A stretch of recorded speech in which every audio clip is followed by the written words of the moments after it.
careful students of our Gauriya Vaishnava Bengali literature, you may be familiar with this word Vishamah, meaning terrible, harsh. The word is used in Sri Chaitanya Charitamrita to describe the devotees of Chaitanya Mahaprabhu as being Vishamah, which means they're very hard in dealing with those who are not properly disposed to Chaitanya Mahaprabhu. This word is used. Gadadhar Pandit uses this term to describe the devotees who became, superficially at least, somewhat annoyed with Gadadhar Pandit because Gadadhar would listen to Vallabha Bhatta. You have to read the whole thing. It's in Chaitanya Charitamrita, Anta Lila. It's a fairly common word. Bisham, that's the Bengali pronunciation. Bisham Bishoya Bish, Shatata Kainu. Srilochan Das Thakur sings, I have always drunk the terrible poison of material enjoyment. However, the commentators on Sri Vishnu Sahasranama have explained the word Visham in quite a different way. This meaning of terrible, they haven't touched on it at all. The standard derivation they give is employing the word sama. Sama means equanimity, sameness, equality. And then vi, which can be used as an intensifier to mean, Srila Prabhupada often quoted this, prakrishta rupena, something which is an intensifier, vishesha. But the other meaning is vigata, without. So without sameness. And sama, there were, according to Panini's sutras, when the prefix vi comes before sa, then it becomes a sh. So we have Vishamah, which means who is not the same, who is not equal. And this can be understood in two main ways. Baladev Vidyabhushan, in his commentary, gives the meaning that he's not equal. He's not equal to everyone in the sense that he's different to everyone. He is superior to everyone. Mataf parataram nanyat. I'm elaborating because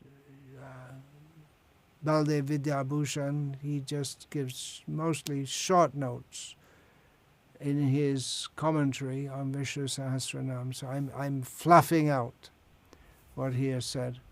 So Krishna himself says in Bhagavad Gita, there is no truth superior to me. There are no entities superior to me. No superior and not equal to him either. Baladev Vidyabhushan, he quotes in this regard from the Shruti, Shvetashvatara Upanishad. Natat samaschab yadikas drishyate, employing the word sama. Nat tat samaha. Not tat in relation to he, samaha. Natat samaschab yadikas chadrishyate. There is no one who is equal to him and no one superior to him. So in this way he is in a category of his own. Jiva Tattva, there are so many, unlimited. Vishnu Tattva, he's in a different category. And there's also Shiva Tattva and Shakti Tattva. But basically, numerically, Jiva Tattva is the most, and then Vishnu Tattva, also unlimited forms. But there are more unlimited, the number of unlimited Jivas is more than the number of unlimited Vishnu forms. So he's different to them all. And he's also named as not being equal because he is partial to his devotees. He's biased to them. This is the meaning which is also given by Parashara Bhatta, that he is partial to his devotees. Now, again, those of you who are careful students of the Vaishnava Shastra, which is particularly dear to the Gauriyas, I mentioned Chaitanya Charitamrita, Srimad Bhagavatam, you know that at the beginning of the 7th canto of Bhagavatam, there's a long discussion, philosophical discussion, where at the beginning of the 7th canto, where Parikshit Maharaj asks Shukdev Goswami, because they've been through 6 cantos, actually, prior to this, 5 cantos, because Shukadev begins his narration in the 2nd canto. So they've been through by the time we come to the 7th canto, of course, at the time when Shukadev was speaking, there was no such demarcation. But Shukadev's covered a lot of ground at this point, and repeatedly we see that the Supreme Lord appears to be partial to his devotees, and this will come up very much so in the 7th canto, after this initial part where there's the narration of Hiranyakashipu and how he was killed by Nrsimhadev. Prior to this, in the 3rd canto, we have Hiranyaksha killed by Varahadev. So it might appear that the Supreme Lord is partial to his devotees, whereas he's supposed to be equal to all. And that's how Srila Prabhupada titles, actually I'm not sure if Srila Prabhupada personally gave the titles or if the editors gave the titles, but the title to the 1st chapter of the 7th canto, as far as I remember, in Srila Prabhupada's most glorious rendition, is the Supreme Lord is equal to everyone. And Parikshit is asking, well, it doesn't seem like that. It seems he's partial to the demigods. And the demons, they also accuse him of that. But Shukadev goes into great depth to rebut this idea that the Supreme Lord is biased. He's partial to his devotees. He's equal to everyone. But here we have a name in Vishnu Sahasranam, Vishamah. He's not equal. So how do we understand this? Well, we can understand it from the apparently contradictory statement of Lord Krishna himself in Bhagavad Gita, in which he says, Samoham sarva bhuteshu name dveshosti na priyaha. I'm equal to all. I don't dislike anyone. I don't like anyone. I'm equal to all. But then immediately afterward, Lord Krishna says, Ye bhajanti tu mam bhakta maite te shuchapya. But I am inclined toward my devotees. It exactly contradictory what he said before. But how do we understand this? Ontologically, he's equal to everyone. But practically, he reciprocates with his devotees in love as they reciprocate with him, as he said prior to this. Ye yata mang prapadyante tangs tathaiva bhajameham. Mama vartmanu vartante manushaf partha sarvasaha. He says that I reciprocate with people according to the way they behave toward me. Everyone is on my path in all respects. So everyone is within the ambit of Krishna, and everyone can be his devotee. So he says, I'm partial to my devotees, but then there are non-devotees also. There always will be. Dvo bhuto sargo lokesmin daiva asura evacha.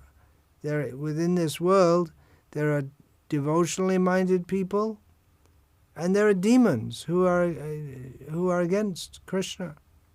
So Krishna, he is equal to everyone. You want to be a demon, he'll reciprocate with you like that. You want to be a devotee, he'll reciprocate with you like that.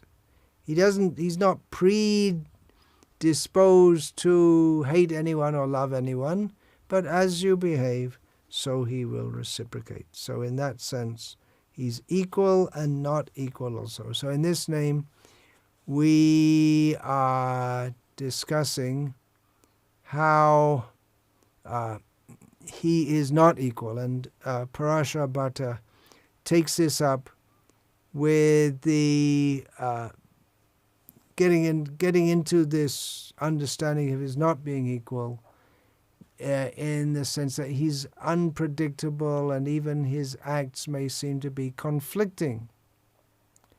He's has his principles, but he's an unpredictable person, in as much as, you can't say exactly what he'll do or how he'll do it.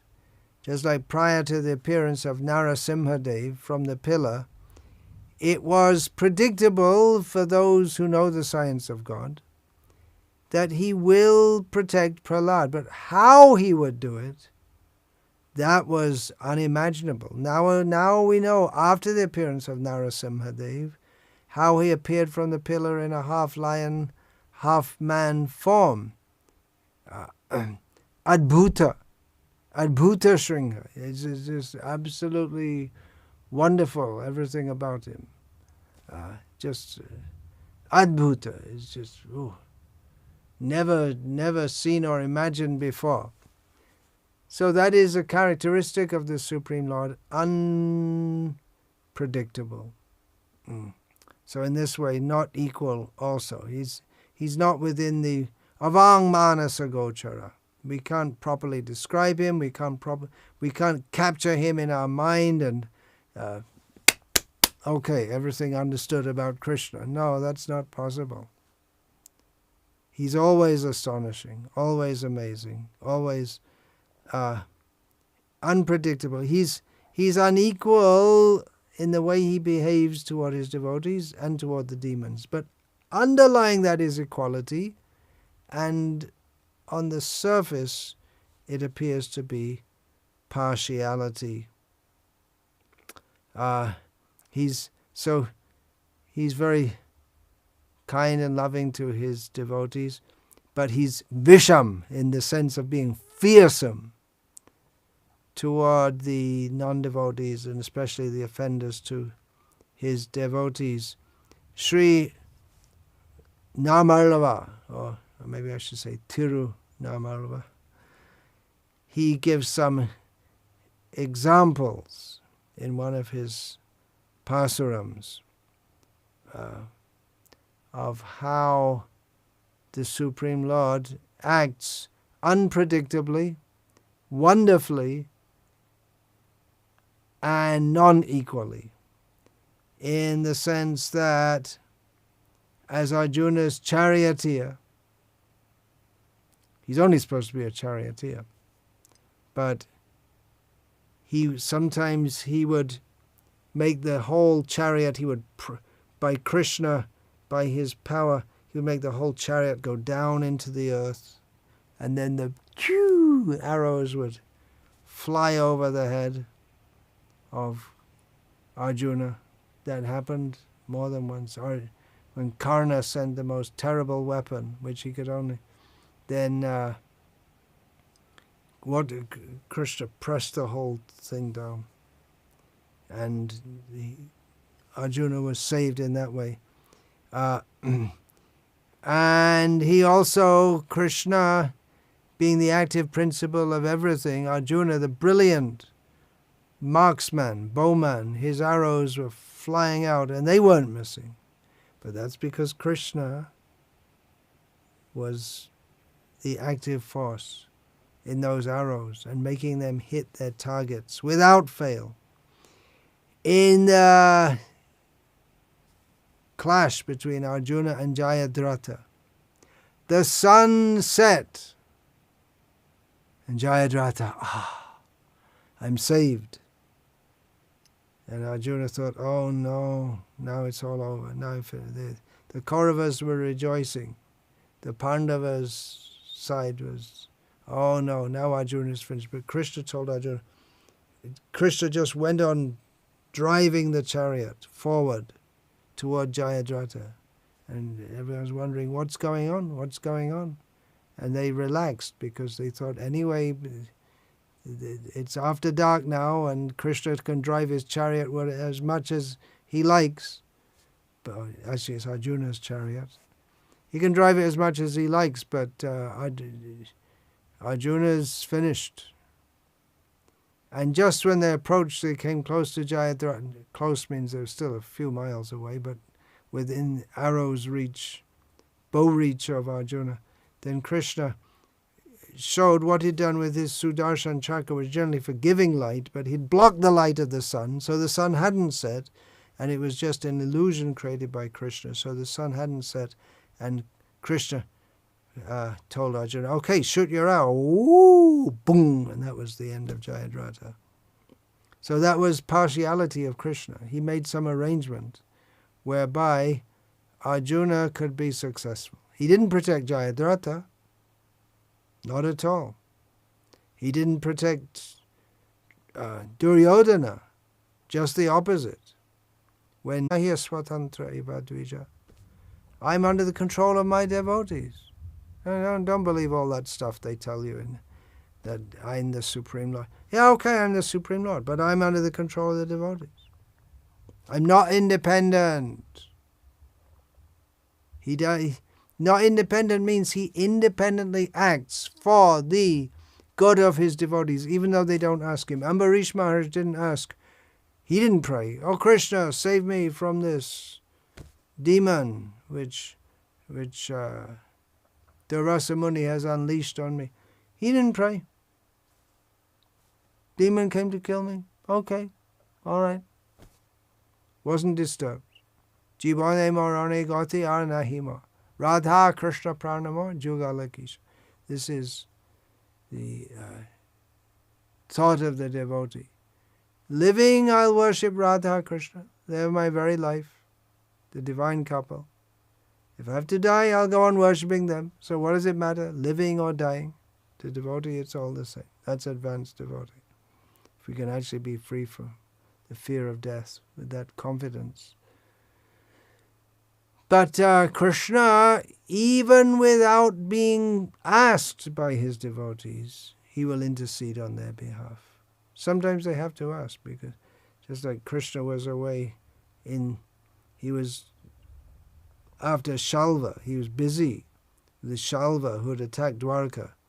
And at the same time, Draupadi was calling out, Govinda, Govinda, Govinda, as Dushasana tried to disrobe her. So at that time, Krishna came rushing and provided unlimited cloth for Draupadi. So sometimes you have to call out also. He may be busy with something else. He was protecting his devotees in Dwaraka. He's not the same. He's unequal. One understanding of this is conflicting characteristics of the Supreme Lord. Anoraniyan Mahato Mahiyan. He's the smallest, he's smaller than the smallest and greater than the greatest. That's contradictory, isn't it?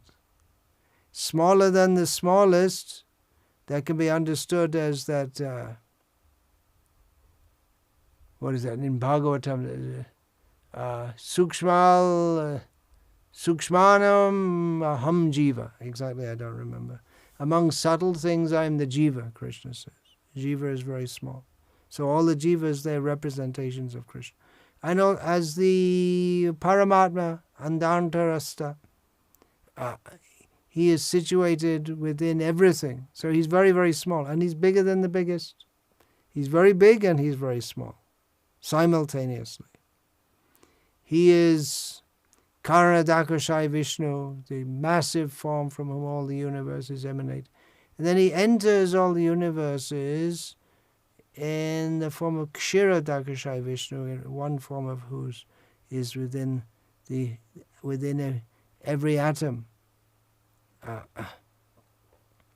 So he's very small and very big. Contradictory, conflicting characteristics. Again from the Upanishad, Shvetashvatara Upanishad. Apanipado javano Apanipado, I'll say it again. Apanipado javano grahita. Apanipado javano grahita. Pasyatya chaksu sashrinotya karnaha. He has no hands or legs, but he moves and he accepts things.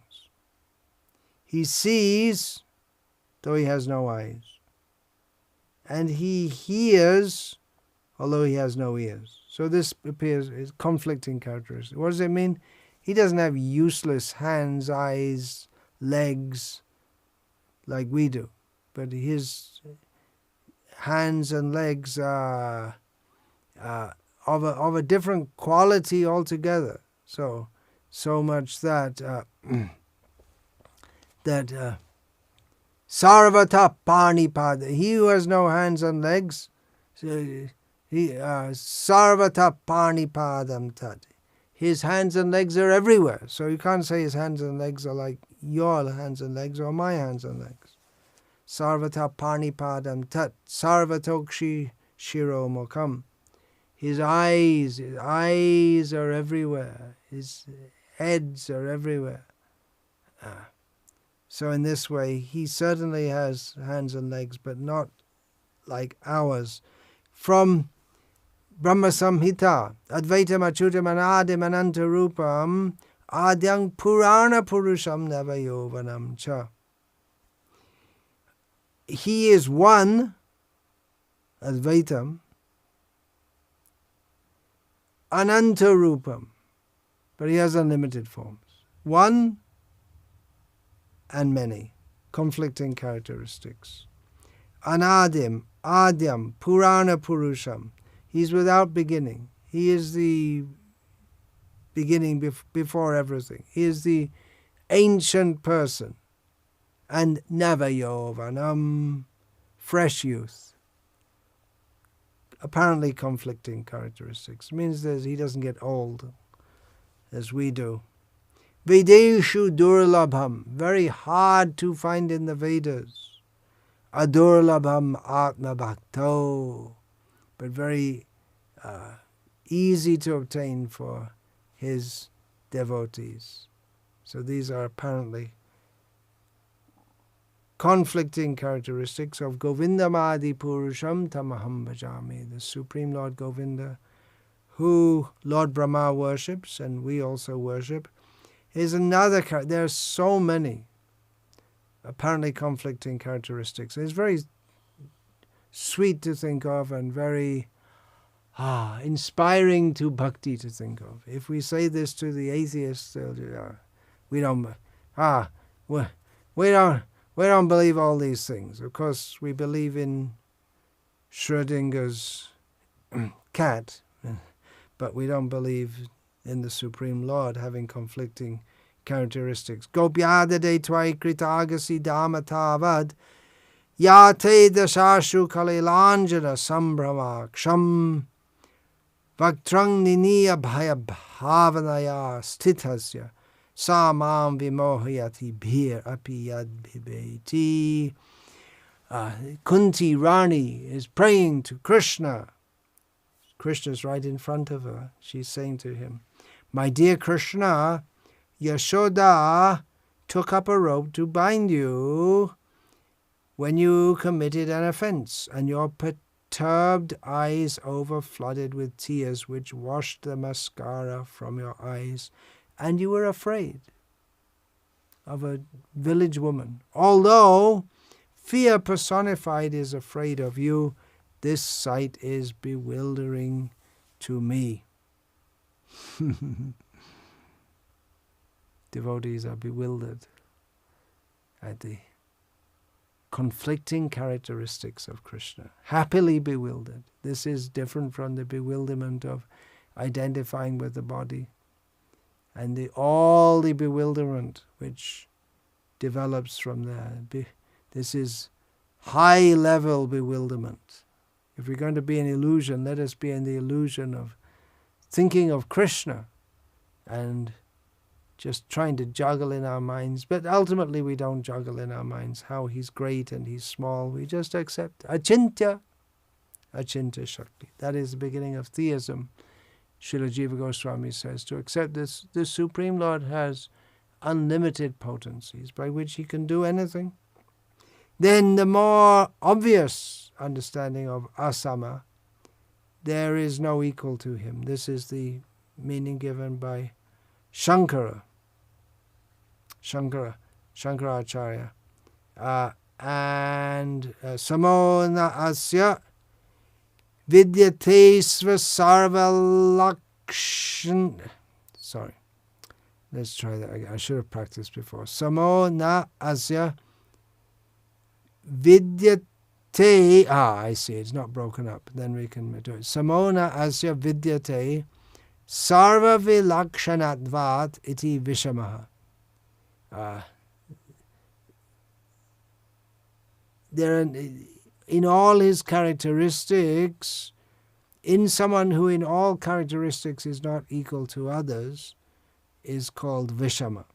And Shankara refers to Lord Krishna's manifestation of the universal form as prayed to by Arjuna. We find it in Bhagavad Gita.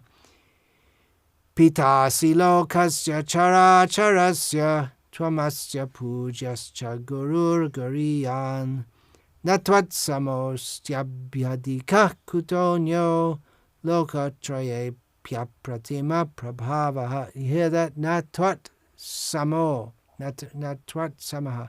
There's no one equal to you.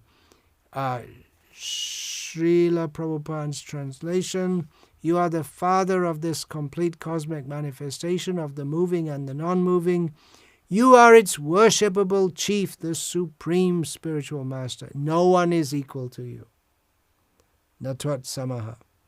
Nor can anyone be one with you. How then could there be anyone greater than you within the three worlds, O Lord of immeasurable power? The Dharma Chakra commentator on Vishnu Sahasranama, modern commentator, his name is unknown, gives several examples to illustrate that Bhagavan, the Supreme Personality of Godhead, is unique and there's no one to compare to him. In this way, he's Vishamah. And he's giving names from Bhagavad Gita in this regard, names of the Supreme Lord Krishna which appear in Bhagavad Gita, and how these names demonstrate that he's not the same as everyone, he's unique. Hrishikesh, one who is unexcelled in the control of the senses. He is the master of the senses. He's the only one. Others may be called self-controlled yogis, but he is the master of the senses of all living beings, and he is the controller of all the senses of all living beings. So in this way, he's unique as Hrishikesh. He's also several names from Gita, again given. Keshava, Keshi Nishudana, Madhusudana. So these are all names which give the understanding of how the Supreme Lord Krishna destroys demons, and there's no one comparable to him in assisting the devas, the demigods, when they are harassed by the demons, the asuras. There's no one equal to him in destroying the asuras. When everything else fails, what do? Read the instructions. When everything else fails for the demigods, they approach Lord Vishnu when they have no other recourse. The demons are harassing them too much. They approach Vishnu because he's unique in his ability to subdue the demons. He is Govinda because there is no one comparable to him in knowing the nature of the jivas. Govinda, one of the meanings of this is he who gives pleasure to the senses. So he gives pleasure to the senses of all living beings. There's no one comparable to him who can know every living being. Then he is Janardana. There is no one as determined and powerful as him in chastising the wicked. So in this way it's similar to Keshava, Keshinishudana, Madhusudana. It's a different name, but the understanding, there are different understandings of the name Janardana. One of them is who is the chastiser of the wicked. Vishnu, he pervades everything and he is everywhere. Who is like that? He's unique.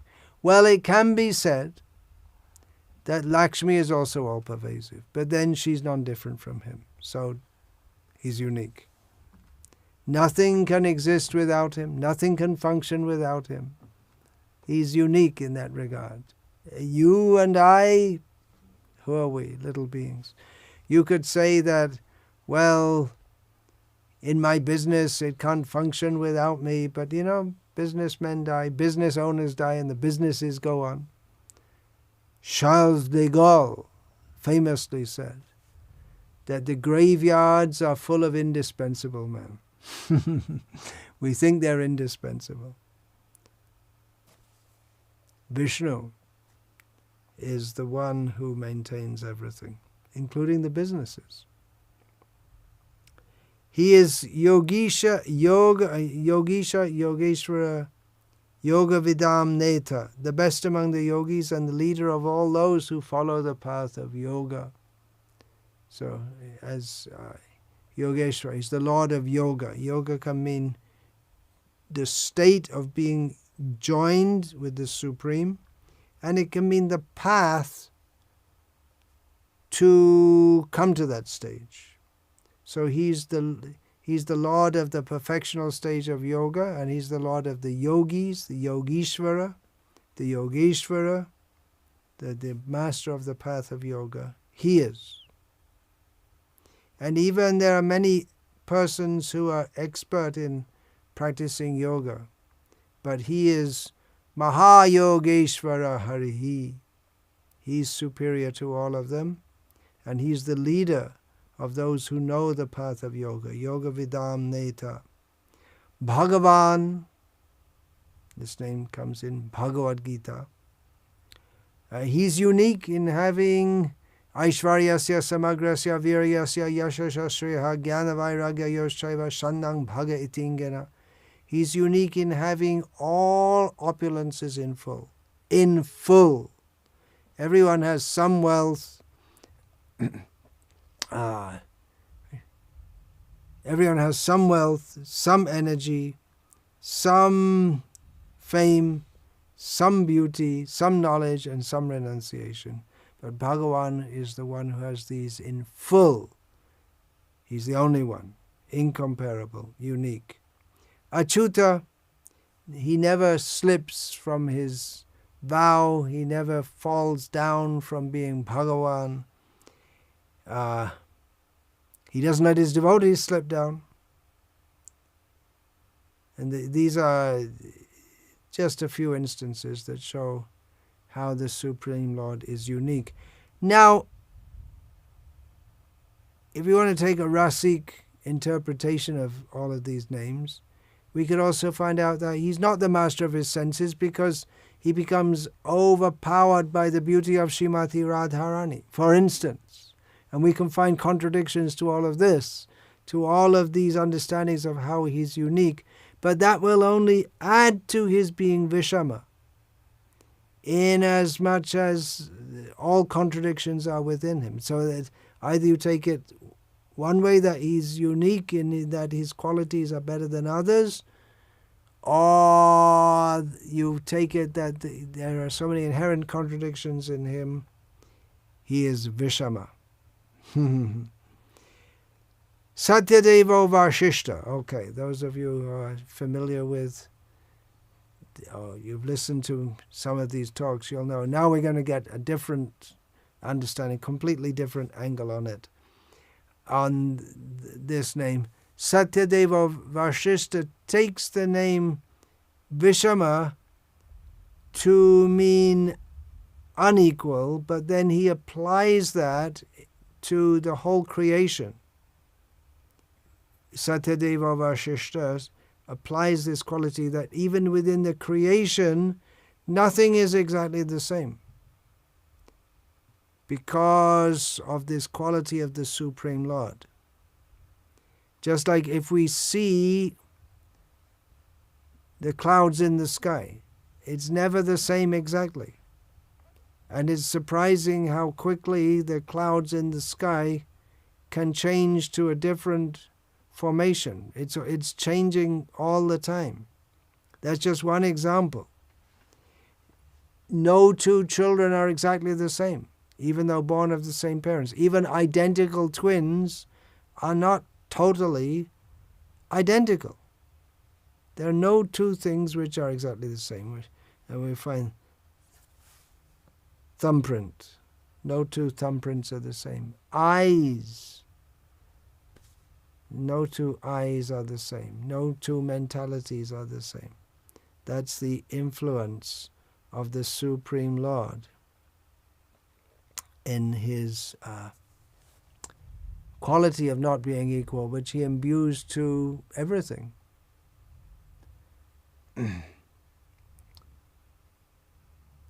Then another commentator who gives different understandings, Satya Sandayati Raj, gives a completely different meaning, that by analyzing the Sanskrit derivation says that he nullified the effect of the poison that was consumed by Rudra, Lord Shiva, during the churning of the milk ocean.